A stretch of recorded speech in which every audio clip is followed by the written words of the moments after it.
Wake up. Seriously, take a look out the window. If you're living in a place like New York, London, or San Francisco right now, you might have felt it. It's not a noise, it's actually the lack of one. It's a frequency that just cut out. Look at the real estate. Those luxury penthouses overlooking Central Park, they aren't just dark at night, they're statistically dormant. Listings that used to spark bidding wars before the open house even started are now sitting there for 200, 300 days. They're collecting dust. Sellers are slashing prices by 30%, which reeks of desperation, by the way. And yet, the phone isn't ringing. Or walk past those Michelin-starred spots, the ones that used to be the living room for the elite. Have you noticed they're quietly closed on Mondays and Tuesdays now? They'll put up a sign blaming a staffing shortage. Don't buy it. That's code for a revenue collapse. The guys who used to drop $500 on a tasting menu on a random Tuesday aren't just staying home to watch Netflix. They're gone. We aren't talking about a temporary dip in the market or some dystopian sci-fi fantasy. We are looking at the early warning radar of the global economy. And right now, that screen is flashing a relentless strobe light red. Let me show you the receipts. In 2025 alone, approximately 142,000 high net worth individuals, we're talking people with liquid investable wealth over $1 million, didn't just go on a long holiday. They packed their lives, sold their stuff, liquidated their local ties, and left their home countries for good. And the projections for 2026? That number swells to nearly 165,000. Let's contextualize that for a second. In financial terms, we're watching an estimated $91.8 billion in highly mobile wealth just vanish. Poof. Gone.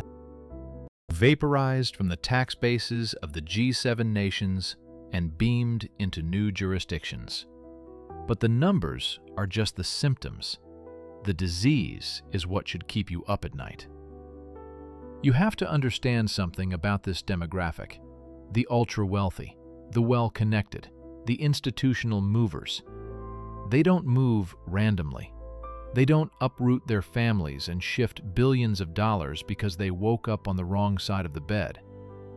They move because they see the avalanche before the first snowflake even hits the ground. I want to show you the pattern. I want to show you the specific signal they are seeing. Because once you understand the mechanics of this exodus, you won't be able to unsee it. And you'll realize that while the news was distracting you with inflation numbers or interest rates, the real story was happening at the private jet terminal. First off, let's kill the misconceptions. When I say wealth migration, most people picture a celebrity buying a summer villa in Lake Como. That's not this. That's tourism. What we're watching right now is the single largest peacetime structural relocation of capital in recorded history. Look at those 2025 figures again. 142,000 millionaires. To give you some perspective, that is more than double the migration levels we saw in 2016. And remember, 2016 was a year defined by massive political upheaval. This isn't a slow, linear creep. This is an exponential curve. And who are these people? They aren't just rich guys. They are economic nodes. When a centimillionaire leaves, he doesn't just take his suitcase. He takes his family office. He takes his legal team. He takes his investment advisors. He takes the institutional infrastructure that supports his empire. It's not just a person leaving. It's an entire ecosystem of commerce unplugging from the host country. Let's look at the casualty list, shall we? The United Kingdom. It used to be the financial capital of the hemisphere. In 2025 alone, it hemorrhaged 16,500 millionaires. That is a stunning 74% increase from the year before. Think about that. The number of wealthy people who fled the UK in that single 12-month period equals the total number who left in the entire 6 years after the Brexit referendum. Treasury data shows nearly $92 billion walked out the door. That is tax revenue that will never build a hospital, never pave a road, and never fund a pension. China? Same story. They continued their massive bleed, losing somewhere between 7,800 and 15,200 high net worth individuals, depending on whether you believe the government stats or the private trackers. And then there is Russia. The Russian central bank admitted to net private capital outflows exceeding $160 billion in 2024. Let that sink in. That is 8% of Russia's entire GDP. And anyone who has spent 5 minutes studying Russian accounting knows that $160 billion is the optimistic, sanitized version. The reality is likely double that. Now, pause here. Ask the obvious question. Why? These people aren't fleeing active war zones in the traditional sense. London isn't under bombardment. Shanghai has incredible infrastructure. But the money is running for the exits. Why? Because the ultra-wealthy don't rely on CNN, the BBC, or state media to tell them there's a crisis. They don't wait for a press secretary to admit the deficit is unfixable. They position themselves for the crisis while the general public is still being anesthetized with stories about a soft landing. They aren't reactive. They are proactive. Here's the thing. This isn't the first time we've seen this movie. History doesn't repeat itself verbatim, but it rhymes. And right now, the rhyme scheme is absolutely deafening. Let's hop in a time machine back to 1780, the Dutch Republic. The Dutch East India Company was the Amazon, Apple, and Google of global trade rolled into one. The Dutch guilder was the reserve currency of the known world. Amsterdam was the center of the universe. The merchants were so drunk on confidence and liquidity, they were speculating on tulip bulbs at prices that cost more than a skilled worker earned in a lifetime. They thought the party would never end. But by 1799, the company was bankrupt. The guilder collapsed. Amsterdam became a backwater. But here is the catch. The true wealth, the smart money, didn't go down with the ship. They saw the writing on the wall a decade earlier and quietly moved their cash to London. Fast forward a century. The British Empire is at its absolute peak.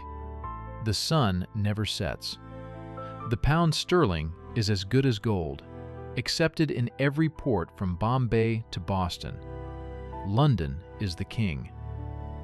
Then came the classic symptoms of the end. Overextension. Massive military spending across 6 continents to keep the whole thing running. Currency debasement to pay for the war debts. And aggressive resource grabs when the math stopped working. Before the history books officially recorded the fall of the British Empire, the smart money had already packed its bags. They moved to New York. They bought American railroads. They bought American steel. By the time the crisis actually hit London, the wealth was already safe on Wall Street. The pattern is biologically consistent. It operates like a law of physics. Stage 1. You get rich through innovation, production, or conquest. Stage 2. Your currency becomes the global standard. Stage 3. You overextend. Too much military, too much spending. Stage 4. You get desperate. You start grabbing resources and coercing people. Stage 5. You debase the currency. You start printing money to pay debts you can't afford. Stage 6. You lose that reserve currency status. Stage 7. Collapse, or a forced Great Reset. Here's the secret. The ultra-wealthy don't need to predict the exact date of Stage 7. They just need to recognize when you've entered Stage 5. Once they see the printing press fire up and the coercion start, they move. So, look around you. Which stage do you think we're in right now? Let me paint the landscape that these family offices are looking at. It isn't a pretty picture. The World Economic Forum's 2026 Global Risks Report, a document that is basically the Bible for sovereign wealth fund managers, reveals that 59% of respondents view the near-term outlook as turbulent or stormy. Only 1% anticipate calm conditions. And remember, these respondents aren't activists with cardboard signs. These are central bankers. These are the guys who move billions before you've even had your morning coffee. Geoeconomic confrontation ranks as the #1 risk most likely to trigger a global crisis in 2026. This isn't just trade tensions or a tariff here and there. This is the system fracturing in real time. Look at the map. Russia, Ukraine. 4 years of grinding attrition with no end in sight, draining Western treasuries. North Korea. Ramping up nuclear rhetoric. Taiwan. The place that makes 90% of the world's advanced semiconductors is sitting in the crosshairs of an increasingly aggressive Beijing.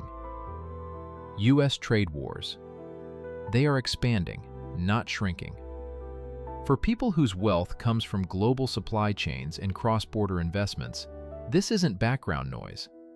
This is the sound of the ice cracking beneath their feet. Now, let's look at Russia again, because it is the perfect blueprint for what capital flight looks like when the elites realize the game is rigged. $160 billion fled in 2024. But how did the state respond? The Kremlin didn't just watch. They started blocking the exits. Take the case of the industrialist Konstantin Stukov. That's a pseudonym for a very real oligarch. He's the CEO of a massive metallurgy conglomerate. He tried to board his private jet to Dubai. Security services physically stopped him. No charges filed, no explanation given, just a simple message: you are not leaving. When a government stops people from moving their own money or their own bodies, it's not because everything is fine. It's because they know that if the exit door stays open, the theater will empty out in 5 minutes. And here is the nuance about capital flight that most people miss. Capital doesn't flee because it's unpatriotic. It doesn't flee because it's disloyal. Capital is a coward. It flees because the rules are changing faster than compliance is possible. It flees uncertainty. But if geopolitics is the fire, tax policy is the gasoline. Look at the UK. They decided to abolish the non-domicile tax status in April 2025. For decades, this was the deal. If you were wealthy, you could live in London but shelter your foreign income from UK taxes. About 74,000 people used this. The government was desperate for cash. They projected billions in new tax revenue by canceling this status. They ran the models, they counted the money before it arrived. What actually happened? Over 10,000 millionaires left in 2024 alone, a 157% jump. And here is the kicker. They left before the policy even took effect. That's the key insight. The ultra-wealthy don't wait for the tax increase to pass legislation. They don't wait for the policy to be implemented. They move the moment the headline breaks. Because they understand that by the time the policy is law, capital controls might already be in place. Once the law is signed, it's too late to get out. France, Germany, Spain, same story. German millionaires increased their inquiries for alternative citizenship by 114% between 2023 and 2024. These aren't random spikes. This is coordinated portfolio optimization. Here is how the wealthy think about this. They don't have a home country like you or I do. They have a portfolio of jurisdictions. Jurisdiction A is for sleeping. Jurisdiction B is for holding assets. Jurisdiction C is for doing business. When one jurisdiction starts looking shaky, whether it's taxes, regulations, or geopolitical risk, they don't protest. They don't vote harder. They just rebalance the portfolio. They leave. So if the billionaires are fleeing the UK, China, and Russia, where are they landing? Who's winning the lottery? The United Arab Emirates. The UAE absorbed 9,800 millionaires in 2025 and is projected to keep that pace through 2026. This isn't a trend, it's a structural shift. Why Dubai? Simple. Zero personal income tax, zero capital gains tax, zero inheritance tax, plus the Golden Visa program. You invest roughly $545,000 in real estate and you get a 10-year renewable residency. But here's the best part. You don't even have to live there full-time. You just need to establish tax residency. The Dubai International Financial Center, DIFC, now hosts 120 family offices managing about $1.2 trillion. Millennium Management, one of the smartest hedge funds on earth, now has over 120 pros across 25 trading pods in Dubai. This isn't wealth tourism. This is permanent institutional relocation. They are building the new Wall Street in the desert. Singapore. The Lion City pulled in 3,500 millionaires. The appeal? Stability. It's boring, but in a good way. Zero capital gains tax, no inheritance tax, rigid rule of law, and critically, time zone arbitrage. You can sit at a desk in Singapore and trade European and Asian markets in the same day. It is the Switzerland of Asia. The United States. Now, this is interesting. Despite the political chaos, the debt, and the social friction, the U.S. still attracted 7,500 millionaires. Why? Because for all its problems, America is still the beating heart of tech innovation. The AI boom minted over 50 new billionaires in 2025 alone. If you want to build the next generation of wealth, you go to where the infrastructure and venture capital live. Right now, that is still Silicon Valley, Austin, and Miami. Southern Europe. Italy brought in 3,600, Portugal, 1,400. Both used Golden Visa programs. Buy some real estate, get European residency. They are selling lifestyle and safety. And keep an eye on Montenegro. Tiny nation, 620,000 people, but it's the fastest growing millionaire hub on the planet relative to its size. Saudi Arabia. 2,400 millionaires in 2025. That is a 700% surge. Vision 2030 isn't just a marketing slogan. It is a massive, coordinated campaign to diversify beyond oil by attracting the humans and the cash needed to build a post-oil economy. There is a pattern connecting all these winners. They combine safety, stability, robust legal frameworks, and sophisticated financial infrastructure. They aren't just offering low taxes, they are offering certainty. In a world that's gone crazy, certainty is the most valuable commodity on the market. Now we get to the question everyone asks. Do billionaires know something we don't? Is there a secret group chat? The honest answer is, sort of. They don't have crystal balls. They can't predict the exact day the S&P 500 crashes or the hour a currency collapses. But what they do have is something more valuable: perpetual crisis positioning. Think about Warren Buffett. He famously built a $40 billion cash position before the 2008 financial crisis. People called it genius. But Buffett himself said he didn't know when the crisis would hit. He just knew that when credit systems break, cash becomes king, and distressed assets go on sale for pennies on the dollar. That isn't prophecy. That is permanent defensive positioning. Look at the timeline.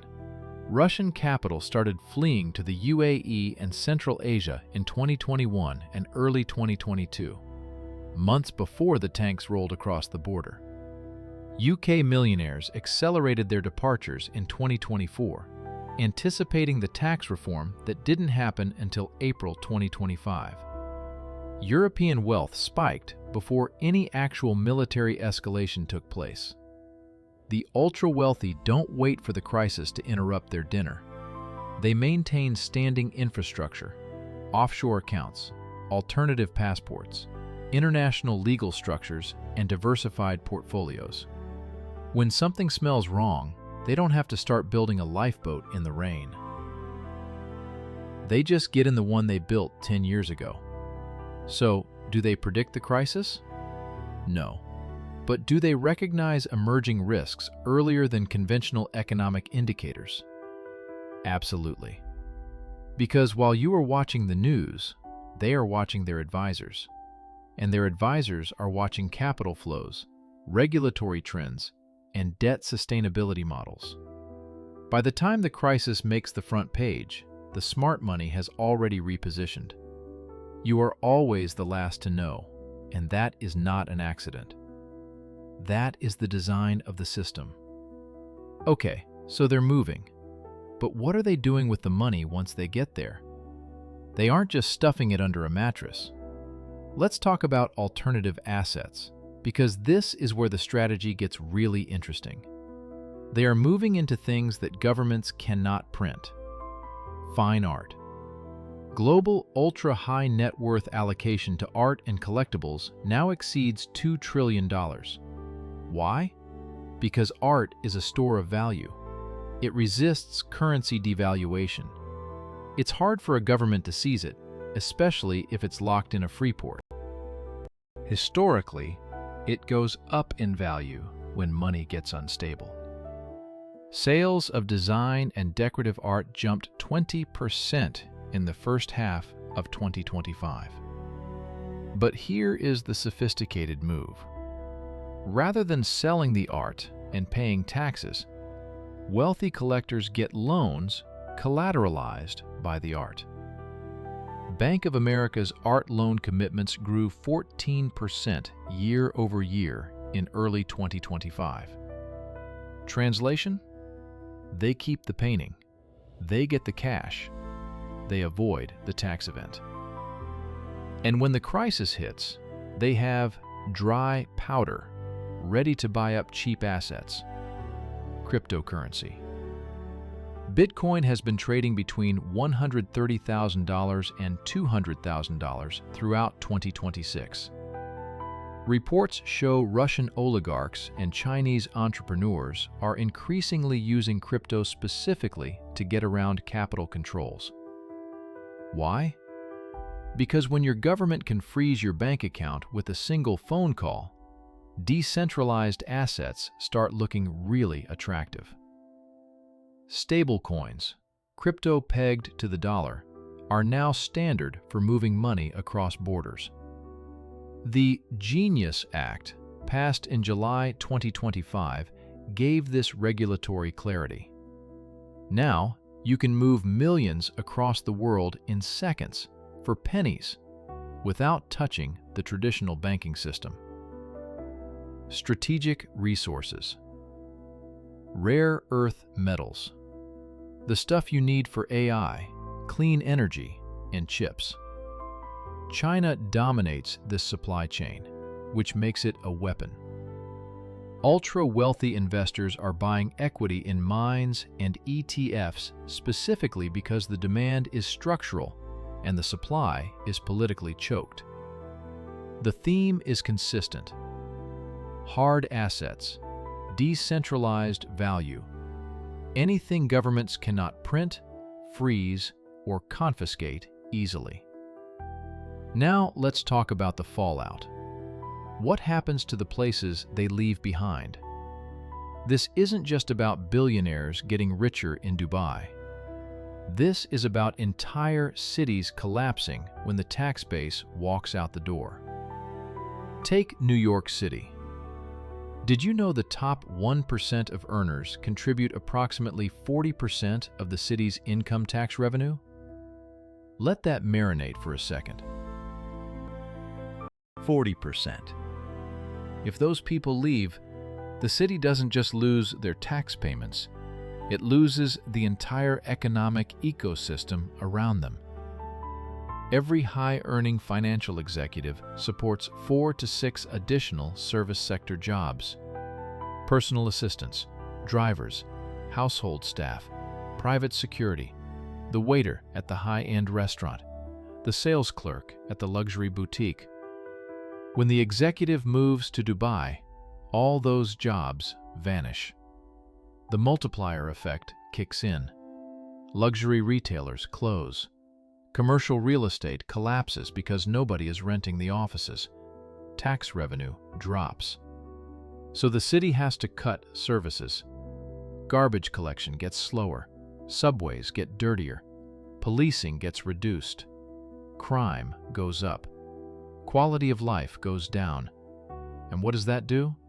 It scares off the next layer of people, the upper middle class who are trying to stay. For every Wall Street job that leaves NYC, the city loses about $1.2 million in economic activity, $180,000 in tax revenue, 3.2 other jobs. The UK government thought they'd make billions by abolishing non-dom status. Instead, 16,500 millionaires left and took nearly $92 billion with them. You cannot tax people who aren't there. And here is the nightmare scenario policymakers won't say out loud. Once the exodus starts, it becomes self-reinforcing. Wealthy people cluster. They want to live near other wealthy people. They want well-funded schools.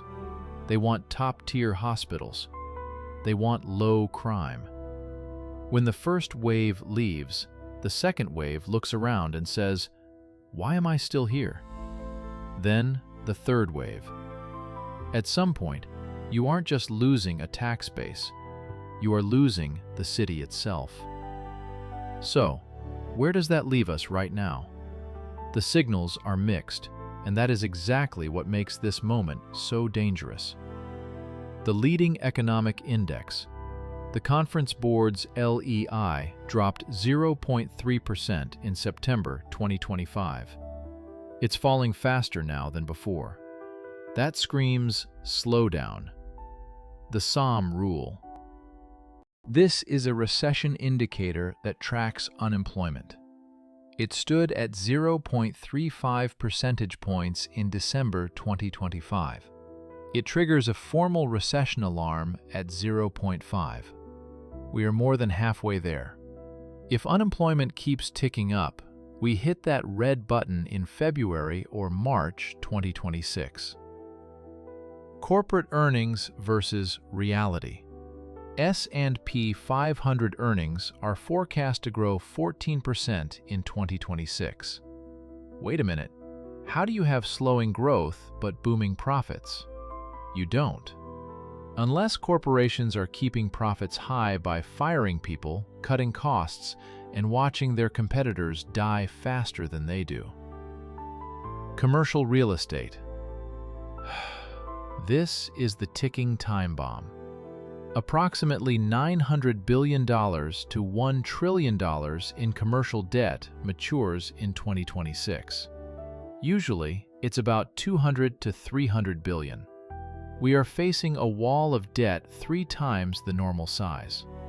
Developers who borrowed money at 0% or 2% years ago now need to refinance at 6% or 7%. The math simply doesn't work. Buildings that were profitable at 2% are worthless at 7%. When those defaults cascade, regional banks get stuck with empty buildings. Credit freezes, lending stops. And if you are a billionaire heavily invested in commercial real estate, you are watching this and thinking, I need to be somewhere else when this breaks. All right, let's get real. You are not a billionaire. You cannot buy a golden visa tomorrow. You don't have a family office in Dubai. So, what do you actually do with this info? How do you protect yourself without a private jet? Geographic diversification, the poor man's capital flight. You don't need to move to Singapore physically. You just need international equity exposure. Allocate 20% to 30% of your portfolio to non-US companies, Japan, India, emerging markets. If your home economy tanks, your international holdings provide a safety net. It's a hedge. Cash reserves. Billionaires keep billions in dry powder to buy cheap assets when the world panics. You need to maintain 6 to 12 months of living expenses in liquid reserves, like high-yield savings or T-bills. This lets you survive job loss or a medical emergency without having to sell your stocks when the market is down. It costs nothing to hold cash. It is the highest leverage wealth preservation strategy you have. Check your exposure. Do you own companies that rely on Taiwan, Eastern Europe, or the Middle East? If a war starts, those stocks tank. Diversify. Don't put all your eggs in one geopolitical basket. If you work in an industry that relies on cheap imports, understand that your job is exposed. Tax loss harvesting. When the market dips, you lose money. Use that. Recognize those losses strategically to offset your gains elsewhere. Reduce your tax bill. This isn't exotic financial magic, it's mechanical. Most automated platforms do it for you now. Research investment migration. Start looking at options. You don't need $10 million. Portugal, Italy, and others have programs starting around $300,000 to $500,000. That isn't billionaire money. That is upper middle class money. It buys you optionality, a plan B if things at home get too crazy.